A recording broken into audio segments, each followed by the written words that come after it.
이해찬 당대표의 개의선언으로 더불어민주당 제15차 확대 간부회의를 시작하겠습니다.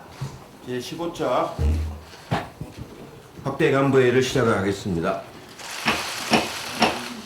이해찬 당대표의 발언이 있겠습니다.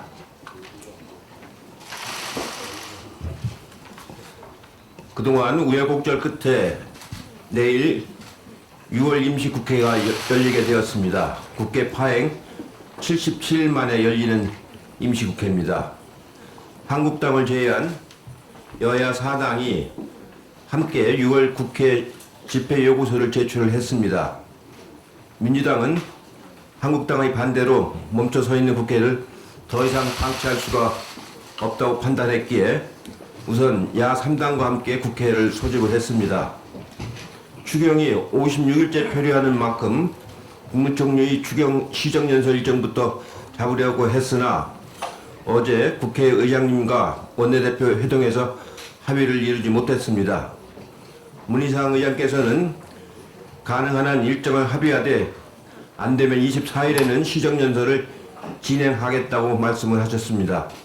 주말까지 협상을 계속하겠습니다. 한국당은 민심을 정말 무겁게 받아들여야 합니다. 한국당이 김현준 국세청장 후보자, 윤석열 검찰총장 후보자 인사청문회에는 참여하는 입장이라고 하는데 한 발 더 나아가서 조건 없이 국회 정상화에 참여해서 추경 심사부터 시작해서 민생 현안 해결에 힘을 함께 해야 할 것입니다.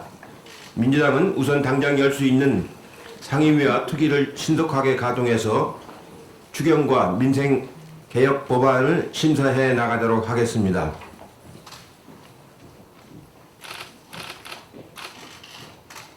시진핑 국가주석이 20일, 21일 북한을 방문한다고 합니다.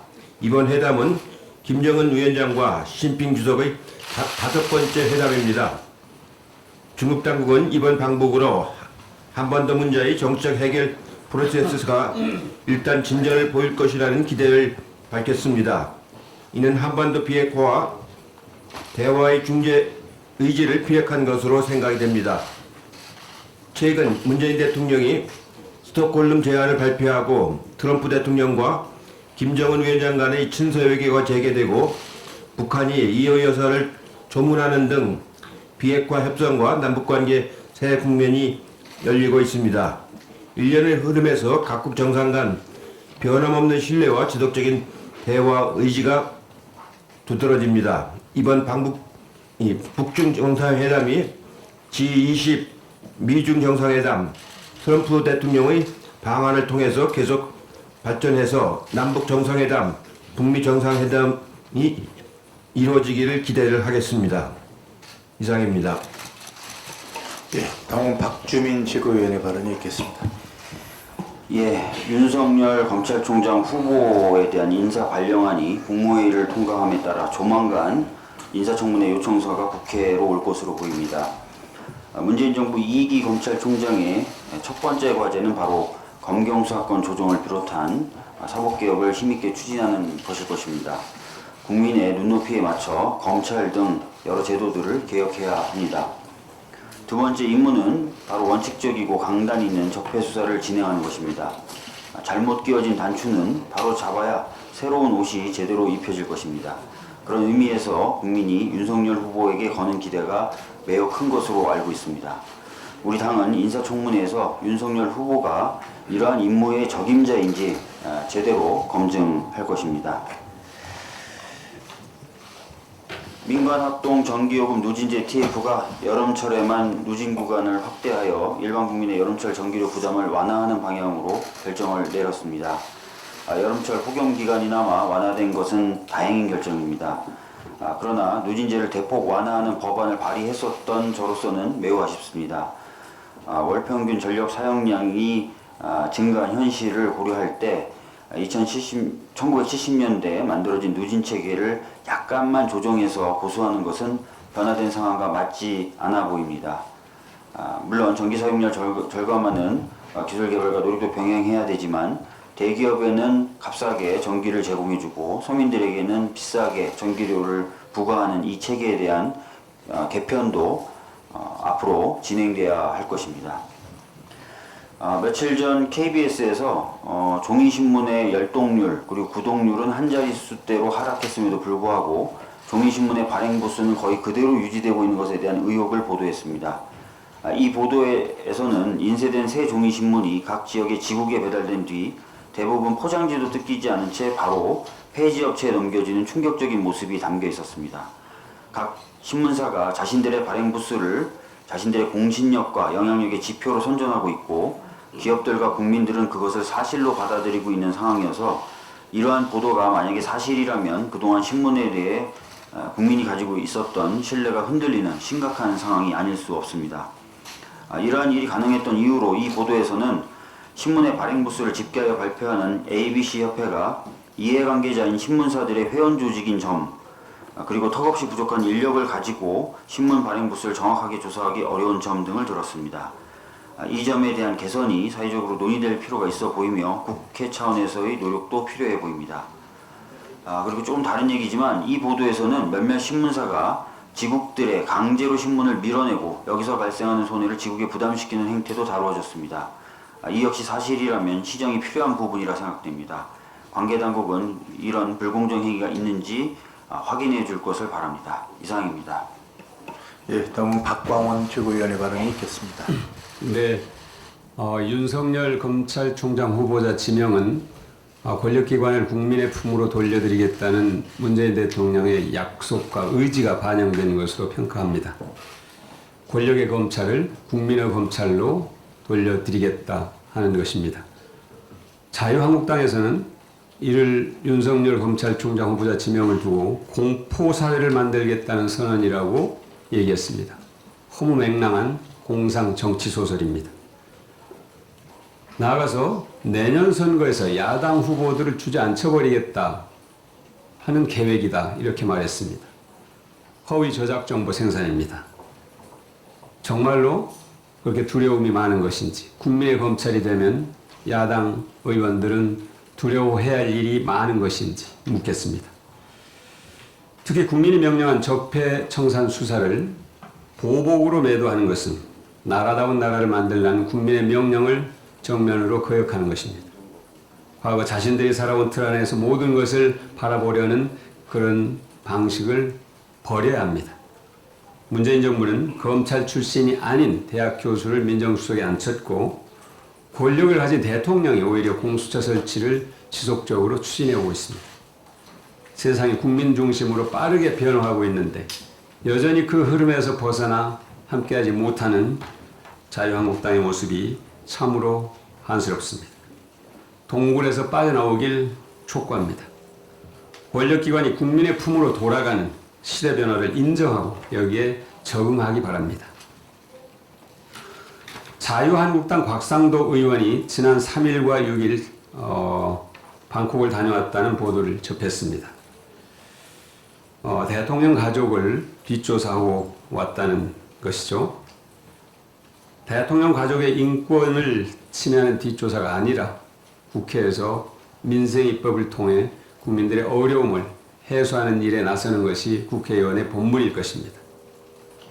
청와대에서 대통령 자녀의 부동산 증여나 매매 과정 또 해외 체류와 관련해서 단 하나의 불법이나 탈법이 없었다는 점을 지속적으로 성명하고 있음에도 불구하고 대통령을 공격하기 위해서 어린 손주의 학적부를 뒤져서 공개하더니 급기야 외국에 있는 학교까지 가서 뒷조사를 했습니다. 대통령의 가족 이전에 한 국민이고 또 한 아동입니다. 이건 아동의 심각한 인권 침해고 유린입니다. 비상식적이고 반인륜적입니다. 어떤 이유로도 정당화될 수 없고 용납될 수 없는 일입니다. 국민 상식을 무시하는 내 마음대로의 행태로 결코 국민에게 설득력을 갖는 방식을, 설득력을 갖는 설명을 할 수 없을 것입니다. 대통령을 공격하기 위해서라면 인권을 침해해도 좋다는 집착에서 벗어나서 상식으로 돌아오기를 강력히 촉구합니다. 이상입니다. 예, 다음은 서른 최고위원의 발언이 있겠습니다. 네, 이해찬 대표께서 말씀하셨습니다만은 이어서 말씀드리겠습니다. 시진핑 중국 국가주석이 내일부터 1박 2일 일정으로 중국 최고 지도자로서는 14년 만에 북한을 방문하는데 한반도 평화체제 구축과 동북아 안정의 출발을 위한 충실한 가교 역할을 할 것으로 기대해 봅니다. 우리 정부도 북한에서 발명한 치명적인 아프리카 돼지열병 방역 협력 제의와 인도적 지원 등을 통해서 다각도로 대화와 협력 재개의 여건을 조성하는 노력을 기울이고 있습니다. 이러한 노력이 마중물이 되어서 금강산 관광과 개성공단 가동 재개를 위한 접촉이 이어지기를 바랍니다. 지금이 한반도 평화의 불씨를 다시 살릴 수 있는 절호의 기회라는 말씀을 드립니다. 만약 이달 말 트럼프 대통령의 방한 계기를 잘 살리지 못할 경우 북미 협상 교착이 상당 기간 이어질 우려도 있는 만큼 남북 정상 간 한라인을 포함한 남북, 한미, 한중 간 긴밀한 대화와 협력으로 돌파구를 만들려는 노력에 최선을 다해야 할 것이라 봅니다. 이상입니다. 예, 김혜영 최고위원의 발언이 있겠습니다. 최저임금 결정 시한이 얼마 남지 않았습니다. 많은 중소기업과 자영업자들이 경영 여건상 최저임금 지급에 어려움을 호소하고 있습니다. 경기 하방 위험이 높아지는 시점에서 이번 최저임금은 최대한 동결에 가깝게 결정되어져야 할 것입니다. 이로 인한 저소득 노동자의 소득 확대 대책으로는 정부의 재정적 여력을 고려하여 재정적 지원의 방법으로 풀어가야 합니다. 또한 저소득층을 위한 주거대책, 사교육비 경감 방안을 더욱더 마련해 가야 하겠습니다. 최저임금 제도는 반드시 필요합니다. 계약 자유의 원칙에도 불구하고 노동자의 최저생활 보장을 위해 헌법에서 그 근거를 규정하고 있는 최저임금은 최저임금법상 최저임금위원회의 심의 의결과 노동부 장관의 결정을 통해 정해집니다. 최저임금 결정으로 노동자에게는 최저임금 이상을 지급받을 수 있는 권리가, 사용자에게는 최저임금 이상을 지급할 의무가 부여됩니다. 즉 많은 국민의 권리 의무를 직접적으로 발생시킵니다. 더군다나 최저임금 위반에 대해서는 징역형까지 가능한 형벌이 부과됩니다. 하지만 이러한 최저임금 결정 과정에서 국회는 어떠한 역할도 없습니다. 최저임금 결정에 있어 국회의 책무를 규정하는 부분에 대한 논의가 있어야 할 것입니다. 이상입니다. 네, 이어서 남인순 최고위원의 발언이 있겠습니다. 예, 국회 기획재정위원회가 26일 국세청장 후보자 인사청문회 개최를 합의를 한 것은 그나마 꽉 막힌 국회 상황에서 다행이라고 볼 수 있지 않나 생각합니다. 그런데 어제 문희상 국회의장과 여야 3당 원내대표 회동에서 자유한국당의 경제청문회 개최 또 패스트트랙 사과 요구로 의사일정 합의가 불발되었습니다. 자유한국당의 정상화 조건 돌려막기식 또는 골라잡기식의 이런 좀 스스로 돌파구를 마련하지 못해서 돌고 도는 이런 모습은 상당히 안타깝습니다. 황교안 대표와 자유한국당의 국회 파업을 즉각 멈추고 6월 국회 정상화에 동참할 것을 다시 한번 촉구합니다. 지금 미세먼지 대응과 또 산불, 포항지진 재난 지원 등 6조 7천억 원 규모의 추경 예산안과 유치원 산불을 비롯한 민생 개혁 법안 처리는 더 이상 미룰 수 없는 정말 국민적인 요구 사항입니다. 더불어민주당은 모든 상임위원회 특위를 풀 가동해서 일하는 국회를 추진할 것입니다. 한 가지만 더 말씀드리겠습니다. 오늘이 유엔이 정한 세계 전시성폭력 추방의 날입니다. 유엔은 국제적인 평화 안보 유지와 성폭력을 전쟁 무기로 사용하는 것을 금지하는 안보리 결의안 1820호가 채택된 날을 기념해서 종식되지 않은 전시 성폭력 추방을 위한 국제사회의 노력을 촉구하고자 지난 2015년부터 매년 6월 19일을 세계 전시 성폭력 추방의 날로 지정을 했습니다. 이날을 맞이해서 그 생존자들께 존경의 마음을 보내고 또 용감하게 헌신하고 있는 모든 분들께 경의를 표합니다. 한국 또한 2차 세계대전 당시에 군 성노예로 강제 동원된 일본군 위안부 피해자 문제가 있고 또 5.18 광주민주화운동 당시 계엄군에 의한 성폭력이 증언된 바가 있습니다. 일본군 위안부 문제 정의로운 해결을 비롯해서 전시 성폭력 문제 종식을 위해서 한국 정부와 국회는 더 많은 노력을 기울일 것입니다. 이상입니다. 예, 다음은 이수진 최고위원의 발언이 있겠습니다. 자유한국당은 말돌리기, 억지 주장을 멈추고 국민의 목소리에 귀 기울여 주시길 바랍니다. 국회가 멈춰있는 모습에 국민들은 고개를 돌리고 있습니다. 국민들이 더 이상 정치 불신, 정치 외면하지 않도록 비정상을 정상으로 되돌려야 합니다. 우정노조가 7월 9일 총파업을 예고했습니다. 집배노동자 2,000명 증원과 주 5일 근무에 합의했지만 사측은 경영위기를 핑계로 이행하지 않았다는 것입니다. 작년 한 해만 25명의 집배원이 안전사고, 과로, 암 등으로 사망하는 사건이 일어나 노조는 더 이상 죽음의 행렬은 막아내야 한다는 선포라고 보여집니다.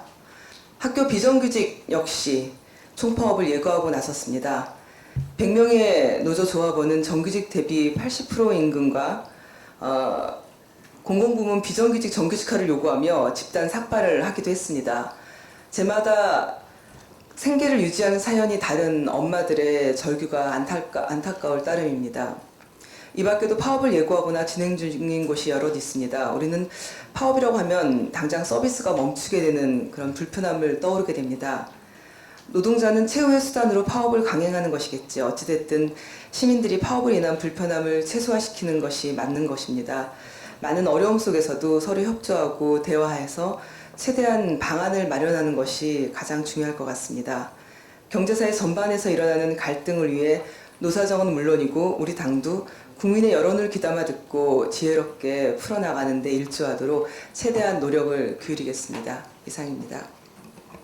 예, 다음은 이형석 최고위원의 발언이 있겠습니다. 할 일은 하지 않고 지역을 들쑤시고 다니는 자유한국당의 행태가 도를 넘고 있습니다. 그저께 국회 산자위 소속 자유한국당 의원들이 한국전력 본사를 방문해서 한전공대 추진을 중단하거나 늦춰야 된다고 주장했다고 합니다. 이들은 지역까지 내려와서 대통령 공약 사업인 한전공대 설립을 문제 삼는 이유는 내년 총선을 앞두고 지역 전략산업들을 정략적으로 이용해서 지역 갈등을 부추기려는 불순한 의도가 담겨 있다고 판단됩니다.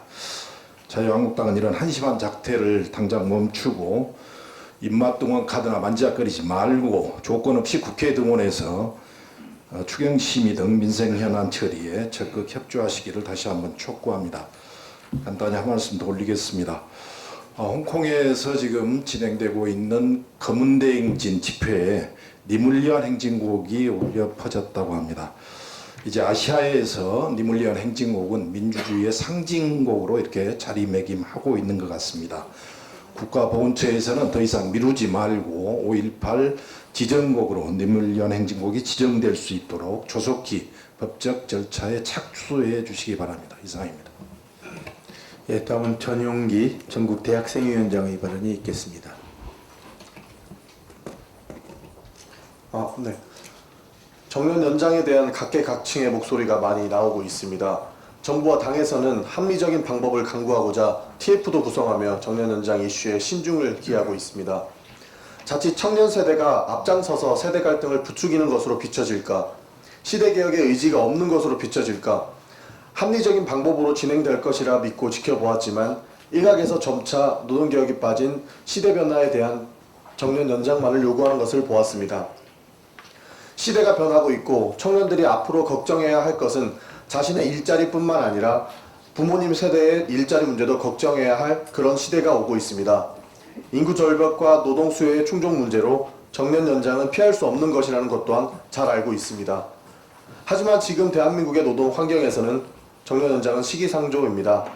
정년이 연장되면 그만큼 청년 신규 채용이 줄어든다는 것은 피할 수 없는 사실로 비추어지고 있습니다. 게다가 한국은 산업용 로봇 가동률이 세계에서 가장 높은 나라입니다. 산업 환경은 갈수록 노동자보다 기계를 선호하며 신규 고용을 줄여나가고 있는데 정년까지 늘어나 고용의 문이 닫힐 수 있기에 악순환을 가속화할 수 있다는 것에서 신중히 검토해야 합니다. 국민연금 고갈, 저출산과 인구 감소, 고령화, 각종 사회 변화의 뒷감당은 청년의 몫입니다. 고령화되는 만큼 우리 세대가 미래에 부담해야 될 것이 훨씬 더 많아지고 있습니다. 줄어든 인구만큼 우리가 각자 내야 할 세금이 늘어납니다. 그 모든 것에 청년이 있는데 정책을 이야기하는 곳에서는 어디에도 청년 당사자는 보이지 않습니다. 어디서나 강조하는 청년 정책이 비단 멀리 있는 것은 아닙니다. 정년 연장이라부터 함께 이야기해야 합니다. 청년을 배려해서 대신 이야기하고 청년을 생각해서 일하지 말고 청년들을 데려다 놓고 같이 이야기합시다. 협의의 장에서 함께 합리적이고 미래지향적으로 풀어나가야 합니다. 이상입니다. 예, 이제 공개 회의를 마치고 이후 회의는 비공개로 진행하겠습니다. 언론인 여러분들의 협조를 부탁드립니다.